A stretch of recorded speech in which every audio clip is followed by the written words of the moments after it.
Marko mtakatifu sura yake 7 mstari wa 1 hadi 9. Inasema hivi: Kisha Mafarisayo na baadhi ya waandishi waliotoka Yerusalemu wakakusanyika mbele yake. Wakaona wengine katika wanafunzi wake wakila vyakula kwa mikono najisi, yaani isiyo nawiwa. 3.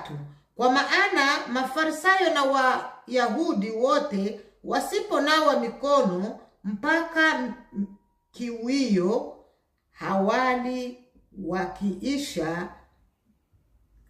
wakishika mapokeo ya wazee wao.